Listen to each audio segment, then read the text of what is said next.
உன்னுடைய கட்டுமனைக்கு நான் போனேன். உங்க எல்லைக்குள்ள ஒரு அற்புதமான ஒரு அம்மன் தெய்வம் வீர சூலமா இருக்கா.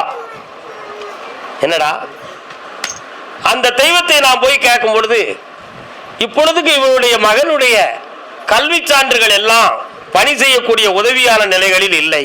அதனால இன்னும் 6 மாத காலங்கள் அவகாசத்துக்கு பின்புதான் அவைகள் தெளிவாக நடக்கும். அதுபோக நீங்க என்ன வர கேட்கிறீங்களோ அதை கொடுன்னு சொல்லியாச்சு. என்ன வேணும்? வாழ்க்கை சம்பந்தமான விஷயத்துல அந்த பொண்ணை இப்ப கல்யாணம் முடிக்கிறதுக்கு 6 மாதம் ஆகும். சற்று பொறுமையாக இருந்தால் வெற்றி நடக்கும். அதனால அவங்க விஷயத்தை நான் உங்களுக்கு கம்ப்ளீட் பண்ணி தரதுக்கு 6 மாதம் ஆகும். ஏன்னா அவங்க என்ன நினைக்கிறாங்கன்னா, நீதிமன்றத்துக்கு பின்பும் கூட சில பேர்களை வச்சு உங்கள்கிட்ட பேச்சுவார்த்தை நடத்தணும்னு முடிவுக்கு வராங்க. அதுல சில குறைபாடுகள் நடக்கும்.